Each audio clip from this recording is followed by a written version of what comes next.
તો ઉપલેટાના ગઢાળા ગામે કોઝવે ધોવાતા હાલાકી સર્જાઈ છે।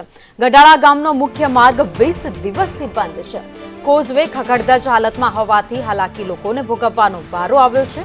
20 દિવસથી કોઝવે ધોવાયો છતાં સમારકામ હજુ સુધી કરવામાં નથી આવ્યું। રજૂઆત બાદ નિરાકરણ ન આવતા ગ્રામજનોમાં પણ ભારોભાર રોષ જોવા મળ્યો છે। બોટ ડેમ માટે ખૂબ જ વરસાદ હોવાથી જે ગઢાળા ગામનો રસ્તો જે કોઝવે આવેલ છે ભોજ નદીમાં તે બિલકુલ તૂટી ગયેલ છે ખૂબ જ વરસાદને કારણે।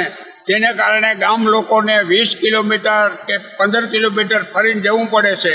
જેને કારણે અમારી એવી માગણી છે કે આ ગામડા અત્યારે મેટલથી જો સામાન્ય રીતે પૂરવામાં આવે તો અમારો આ રસ્તો શરૂ થઈ જાય એમ છે। જેને કારણે ગામ લોકોને ખૂબ જ મુશ્કેલી પડે છે। તે મુશ્કેલીનો સામનો ન કરવો પડે।